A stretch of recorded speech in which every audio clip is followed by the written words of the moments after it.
And how do you think you go about like, between, over your career, it seems like you've had like a lot of amazing mentors around you. Mm-hmm. I know Russell early on was someone that was kind of key in terms of a board of advisor around you. I'm curious over your side, like we're both big on leverage, building audiences, building a moat around your business. Is there a specific point like early in your career that was like a pivotal moment that maybe changed the trajectory based on like building leverage, whether that was like people, capital, media? Early on, not really. I think that the most valuable thing for me was to get around people who are making more money than me. And that hasn't really changed. I've always tried to get around people who make more money than me just to see what they're thinking with, what opportunities are they pursuing, what things do they say no to. And I think that's been probably the most valuable thing that I've done in terms of changing my thinking and like what frameworks I use. And what were some of the patterns that you feel like you picked up from them? Just the games they were playing. You know what I mean? Like I learned about the private equity game. I was like, oh wow, like the largest percentage of billionaires come from private equity. Weird. Okay, noted. On the flip side, real estate has made more millionaires than anyone, but real estate is a far more efficient marketplace overall. And so you don't have like 100Xs, not really, in real estate, but you can do that absolutely, in the business space in a much shorter period of time. But it's definitely a higher risk, higher reward. Like the building's still there. There's still a roof. People might still rent it. But like a business can go to zero. Buildings don't really go to zero. Yeah. And what was that epiphany that you had around the private equity space? Like, why is it that so many billionaires from that? I think it's just more observation. So it's more like, okay, is there something that's weird here? Okay, well, let's learn about that. If this is the highest concentration of mega wealthy people, then there's probably some sort of arbitrage to this game. And there's multiple levels of arbitrage within private equity.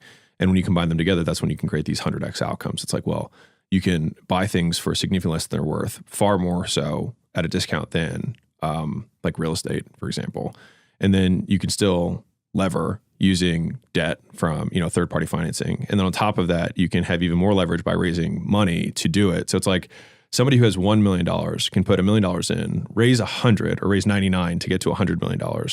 And then buy, 5 businesses that are $100 million each because they put 20 million down and then they, okay, let's be realistic. Let's say they buy 3 just for, argument's sake, they put a third down on each of them. So $300 million businesses and they get bank debt for the other, 70 on each of those businesses. It's like, so one guy with $1 million just bought 3 businesses in total for $300 million. And if those businesses just grow at like, let's say a 20% rate over the next, 5 years, those businesses go from $100 million businesses to $200 million businesses. So he goes from, whatever it was, 300 to 600. Right. But he probably also bought those at a discount. So maybe they inherently were worth more than that. And all of a sudden it's like, wow, now we're at 900 million. And so then he just, he has his hurdle rate to his, his partners. He has to pay his debt back. And then after that, you just have this massive nut left over. You can take that 100 or 200 million left over for the managing partner and then just play the game again. And there's very few ways that you can do something like that within a 5 to 7 year span than anything else with so little capital. Now, people are going to only trust, somebody who might have a level of experience or saying, okay, well, I worked at a private equity fund for 10 years.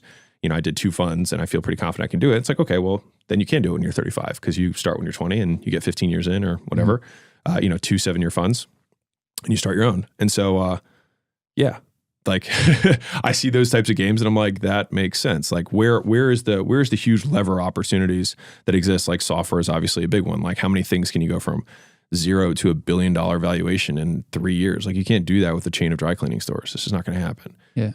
And so it's just like, okay, well, what are the nature of those things? Well, most products that have 0 cost of replication tend to have more leverage. So like media as an example, or software stuff as an example, even licensing stuff. All of those are 0 cost to replicate. And so they're just more leverage baked into the business model. And you work just as hard to build the restaurant or the dry cleaning business as you do to build the software company. You just need different knowledge. And so I think finding people who have expertise in those things helps you move faster.